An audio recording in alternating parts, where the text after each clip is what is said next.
And we used to say, people would say, it's a hidden gem in Montecito. We were a hidden gem until this week, and images of the destruction of some of our property went global. And suddenly the property that we love and so many, many people love, it became a visual symbol of the catastrophe. So I want to speak on behalf of the Casa leadership and staff and all the people these words. It is the loss of the lives that break our hearts most deeply. The children, the parents, friends, co-workers, and neighbors. 7 days ago, all seemed well. 7 days later, so much seems broken. We grieve and we weep and we are stunned every time we try to fathom what has happened, and every time we see the pictures of those who have died and those who are missing. Those whose lives are gone deserve every tear we shed.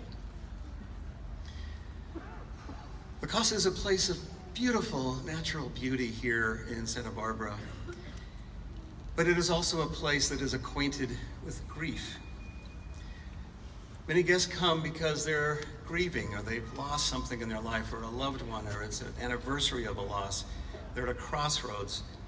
They sense that La Casa is a safe place because there they can have time and space to feel their own heart. And feeling their heart, sometimes the tears come and they drop, and the holy earth of La Casa absorbs those tears. We have many spiritual gardens at La Casa, including Christian, Jewish, Islamic, and Buddhist.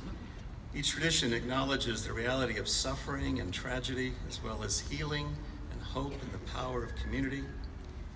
Each tradition knows that grief is a part of life, and tears can open us up to healing in each other. The faithful and the seekers come to La Casa seeking inspiration as wisdom as they deal with personal and global tragedy has been happening for decades. And sometimes when people of all traditions come, they weep and the tears fall to the earth, and the earth of La Casa receives quietly those tears. Another garden that's been on our property was created by a group of young people whose lives had been damaged by gang violence. La Casa gave them permission to create a stone memorial garden and paint the names of loved ones on the stones. And for years, we've seen young people come to sit in that garden, to look at those names, to remember and to weep. And the quiet, patient earth welcomes their tears as well.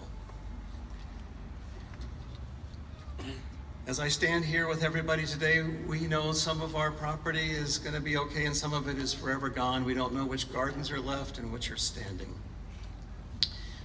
Our land has been assaulted, but it is already regenerating. The mud may take away our buildings, but it cannot quench our spirit. The earth has shaken, but our resolve to rebuild and go forward remains steadfast. My friend and mentor Gail Rink at Hospice of Santa Barbara sat with many grieving people for 27 years, and she used to say that we should never waste our grief. We should harness grief to help us honor those we've lost and to rebuild our lives with new wisdom, deeper compassion, and a fresh awareness of the gift of each other. We grieve for those who have died and those who are missing, and we will for years to come. We acknowledge the destruction we have experienced, but we will transcend it. The earth absorbs all our tears, and that moisture germinates seeds of new life.